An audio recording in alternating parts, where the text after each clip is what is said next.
মসজিদের ইমামদের জন্য কোরআন আর হাদিস, তাই না? আর রাষ্ট্রের ইমামরা ভাব, রাষ্ট্রের ইমামরা চলবে ব্রিটিশ আর ইংরেজের বস্তা বসা আইন দিয়া। ব্রিটিশ তারালেন, ইংরেজ তারালেন, ব্রিটিশ আর ইংরেজের বস্তা বসা আইন রেখে দিয়েছে। ওই ব্রিটিশের বস্তা বসা আইন দিয়ে আপনার ব্যবসা চলে, আপনার অর্থ চলে, সমাজ চলে, পরিবার চলে, রাষ্ট্র চলে, রাজনীতি চলে, সব ব্রিটিশ আর ইংরেজ আর মানুষের আইন দিয়া। আর মসজিদ চলবে আল্লাহর আইন দিয়া।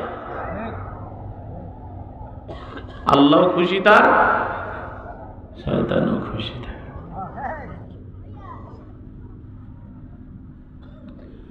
দুই পক্ষকে খুশি করতে চায় এরা কারা? আল্লাহ, মাসলাও তো সবার জানা। দেখেন তো দেখি, মুনাফিক দুমুখী, দুই পক্ষকে খুশি রাখতে চায়, আল্লাহরও খুশি রাখতে চায়, শয়তানকেও খুশি রাখতে চায়। আমাদের অবস্থা হলো, আল্লাহকে খুশি করব হজে গিয়া, নামাজে গিয়া।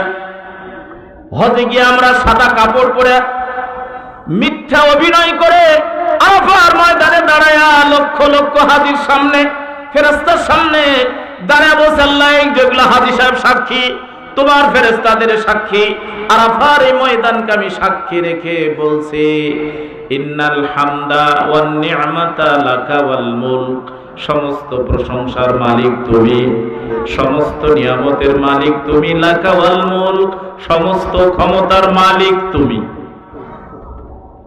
সমস্ত ক্ষমতার মালিক কে? আর বাংলাদেশে আসলে ক্ষমতার মালিক কে?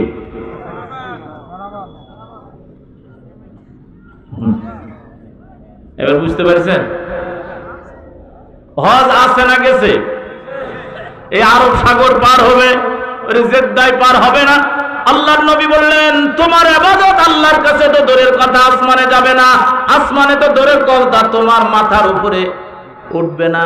কারণ এই বেঈমানিটা অন্য কারোর সাথে নয়, সরাসরি ডাইরেক্ট আল্লাহর সাথে। মক্কা গেলে, হজ করতে গেলে ক্ষমতার মালিক আল্লাহ, বাংলাদেশে আসলে কয় ক্ষমতার মালিক জনগণ। আর যেই দল বলে যে ক্ষমতার মালিক আল্লাহ, ওই দলের লাইসেন্স না।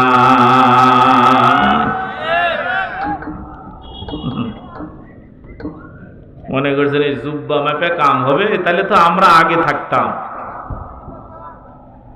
জুব্বা টুপি দেয়া যদি কাম হতো, তাহলে তো আমরা আগে থাকতাম সিরিয়ালে।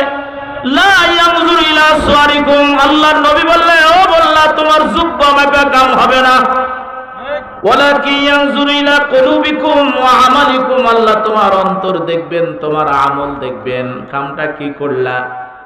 মক্কা গেলেই তুমি বলো ক্ষমতার মালিক আল্লাহ, বাংলাদেশে আসলেই বলো ভাইরা আমার ক্ষমতার মালিক জনগণ। শুধু মুখে বলি না, সংবিধানে লেখা রাখছি। এত বড় একটা শিরক যারা সংবিধানে লিখিত মানে, এদের আবার কিসের সোজা রাস্তা? কথা বলে, যারা লিখে রাখে সংবিধানে যে ক্ষমতার মালিক এই জনগণ, আল্লাহর কোরআনের কয়েকটা আয়াত আমি যদি এই মুহূর্তে বলতে পারি, 5টা 7টা আয়াত পুরোপুরি আয়াতের সাথে শিরিক হয়। ছোট্ট একটা আয়াত বলি, সূরা আলে ইমরানের। রাত যেহেতু গভীর হয়েছে, এই জন্য আমি আলোচনা কোথা থেকে শুরু করব চিন্তা করে পাচ্ছি না। একটা আয়াত তেলাওয়াত করলাম, আমি আগে 20 মিনিট বলি, তারপরে যদি আপনাদের অবস্থা দেখে মনে হয় তাহলে আলোচনায় প্রবেশ করব, নইলে দোয়া করে ছেড়ে দেব ইনশাআল্লাহ। আল্লাহর নবী খন্দকের যুদ্ধে, আহজাবের যুদ্ধে মাটি খনন করছেন, নিজেও মাটি খনন করেছেন, নিজে মাথায় করে মাটি বহন করেছেন। এক সাহাবী এসে বলছেন, ইয়া রাসূলুল্লাহ, আমরা যেখানে খনন করছি ওখানে বিশাল বড় একটা পাথর, এই পাথর ভাঙাও যায় না, উঠানো যায় না। নবী আমার বললেন, চলো তো দেখি। আল্লাহর নবী আসলেন, কাটার যন্ত্রটা, কোদালটা হাতে নিলেন, লোহার তৈরি যন্ত্র দিয়ে যখন পাথরের উপরে আঘাত করেছেন, লোহা দিয়া পাথরে মারার কারণে আগুনের ছিটকানি বের হলো।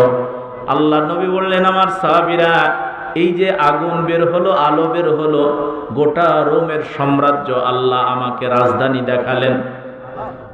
বলেন সুবহানাল্লাহ। এরপরে আবারও কোপ মারলেন, আল্লাহর নবী বললেন, আমার সাহাবীরা, পারস্যের গোটা রাজধানী আল্লাহ আমারে দেখালেন লাইট দিয়ে, আলো দিয়ে। এরপর আবারও কোপ মারলেন, বললেন ইয়ামেনের সানা শহরের গোটা রাজধানী আমারে দেখালেন। আমার সাহাবীরা, তোমরা কি জানো আল্লাহ লাইট দিয়ে, আলো দিয়ে কেন এই রাজধানীগুলা দেখালেন? আল্লাহর নবীর সাহাবীরা বলছেন, আল্লাহ এবং তার রাসূল ভালো জানেন, আমরা জানি না। নবীজি আমার বললেন, সাহাবীরা, এই যে কষ্ট করে মাটি খনন করতেছো, শত্রুরা যাতে ভিতরে না আসতে পারে। আল্লাহর নবীর একজন সাহাবী দাঁড়িয়ে আছেন। নবীজি যখন কুদাল উঁচু করেছেন মাটি খোদ দেওয়ার জন্য, পাথর ভাঙার জন্য, হযরতে জাবের দেখছেন নবীজির পেটের মধ্যে পাথর বাঁধা শক্ত করে। নবী কয়েকদিন না খাওয়া, চোখ দিয়ে দরদর করে পানি বের হলো। বাড়িতে গিয়া স্ত্রীকে বলছে, নবীকে খাবার দেওয়ার মতো কিছু আছে নাকি? কেন? আমি নবীকে পেটে পাথর বেঁধে না খাওয়া অবস্থায় এই পাথরের মতো শক্ত মাটিগুলি খনন করতে দেখছি। আজও গিয়া দেখবেন খন্দকের জায়গার মাটিগুলি কত শক্ত। সাবা মসজিদ, 7টা মসজিদ ওখানে আছে। 2 মসজিদ একত্র মিলে এখন নামাজ হয়, বাকি 4টা মসজিদ ওখানে আছে। মসজিদে আবুজার, মসজিদে ফাতেমা, মসজিদে আলী। প্রিয় উপস্থিতি, খেয়াল করেন, ওই জায়গার মাটিগুলি খনন করতে পেটে পাথর দেখে স্ত্রীর কাছে বলছে। স্ত্রী বলছে, আল্লাহর নবী তো একাই খাবে না, অনেক সাহাবী সাথে থাকে। 3 কেজি আটা বা জব আছে, এর থেকে বেশি কিছু নাই। বললেন, তা দিয়া রুটি বানায় যদি নবীকে খাওয়াতে পারতাম আমার ভালো লাগতো। স্ত্রী বলছে, নবী তো তা করবে না, কারণ সাথী অনেক থাকে। বললাম, আমি নবীকে বুঝায় বলবো যাতে করে কোনো সাথী না নিয়ে আসে। ছাগল একটা ছোট্ট ছিল, জবাই করে আল্লাহর নবীর কাছে এসে বললেন, ইয়া রাসূলুল্লাহ, আমার চোখ যদি ভুল না দেখে আমি নবীজিকে পেটে পাথর বেঁধে দেখেছি মাটি খনন করতে। নবী গো, আমার বড় ইচ্ছা যদি আমার বাড়িতে একটু খাবার আপনি খেতেন। আমি গরিব মানুষ, 3 কেজি আটা দিয়ে খামির বানাইছি, ছোট্ট একটা ছাগল জবে করে দিয়েছি। আপনি শুধু যাবেন, 2-1 জন সাথে যেতে পারে, কিন্তু বেশি লোক গেলে আমি খাওয়াতে পারবো না। ওই বর্ণিত খাবার ছাড়া বাড়িতে আর বেশি কিছু নাই, আমি গরিব মানুষ। আল্লাহর নবী শোনার সাথে সাথে বললেন, খন্দকে যারা মাটি খনন করছো, শোনো, তোমাদের ভাই জাবের খাবার রেডি করেছে, যার যার প্রয়োজন হবে জাবেরের বাড়িতে চলো খেতে। সুবহানাল্লাহ। হযরতে জাবেরের চেহারাটা মলিন হয়ে গেল। আল্লাহর নবী বললেন, জাবের মন কেন খারাপ? কয়, নবী গো, গরিব মানুষ আমি, খাবার বাড়িতে থেকে বেশি নাই, এতগুলি মানুষ গেলে আমি তো অপমানিত হব।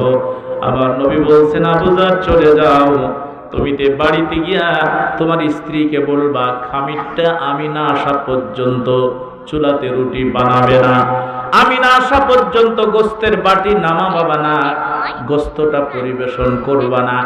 আগে আমি আসবো, তারপর তুমি পরিবেশন করবে।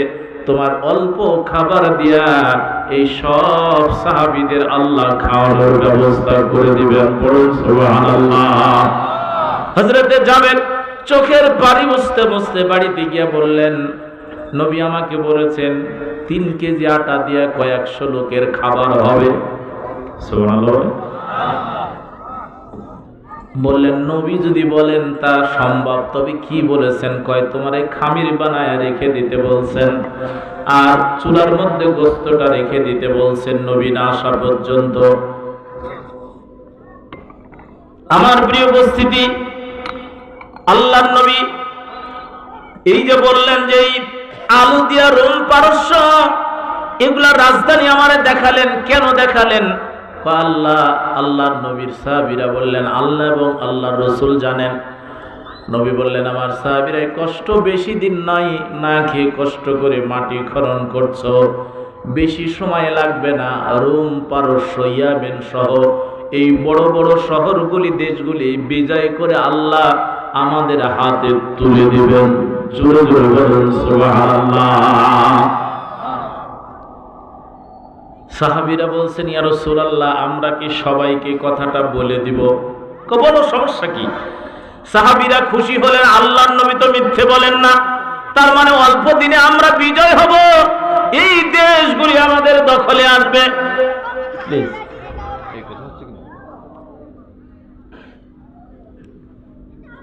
প্রিয় ভাইরা, আল্লাহর নবী সাহাবীরা বুঝলেন এই দেশগুলি আমাদের হাতে আসবে, আমরা বিজয় হব। এই কথাগুলি বলতে বলতে মুনাফিকদের কানে গেল, ইহুদিদের কানে গেল। ওরা তখন হাসতে লাগলো, টিটকারি করে বলল, দেখছো নিজের জায়গা হয় না, মাটি খনন করে মদিনার ভিতরে লুকাচ্ছে, আর রোমার পারস্য দখলের কথা বলছে।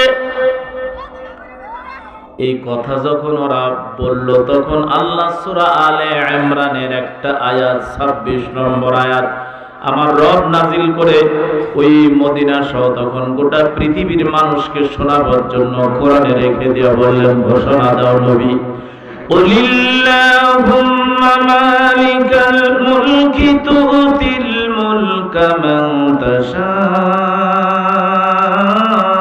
ওয়া তানজিউল মুলকা মিম্মান তাশাউ ওয়া তুইজ্জু মান তাশাউ ওয়া তুযিল্লু মান তাশাউ বিয়াদিকাল খায়র ইন্নাকা আলা কুল্লি শাইইন কাদির।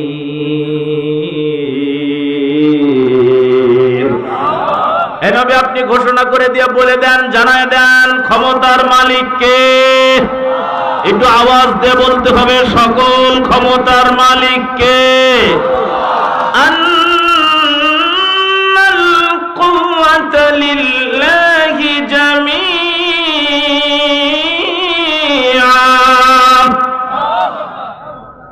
যারা সংবিধানে লিখে রেখেছে ক্ষমতার মালিক জনগণ, এই সব আয়াতের সাথে শিরিক হচ্ছে। প্রতিটা সেকেন্ডে সেকেন্ডে শিরিকের গুনাহ, মুশরিক। অথচ আমরা হজ করতে গিয়া বলছি লা শারিকা লাক। আল্লাহ তোমার কাবা সাক্ষী, মিনা মুজদালিফা আরাফার মতো পবিত্র জায়গায় সাক্ষী রেখে লক্ষ লক্ষ অর্ধ কোটি মানুষগুলিকে সাক্ষী রাখছি। তোমার ফেরেশতাদেরকে সাক্ষী রেখে আমি ঘোষণা দিয়ে গেলাম, লা শারিকা লাক, ক্ষমতার মালিক তুমি, কোনো শরীক নাই। আমার প্রিয় উপস্থিতি, খেয়াল করেন,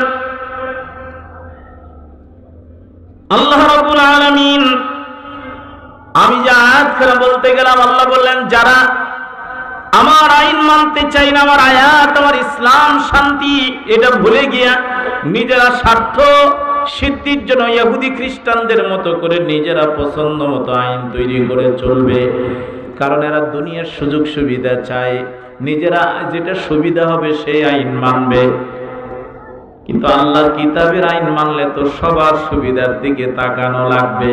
নেতারা স্লোগান দিবে, জনগণের সেবা করার সুযোগ দেন, উল্টো সেবা করার নামে অল্প কিছু বাদ দিয়ে বাকিরা শোষণ করার স্লোগান দেন।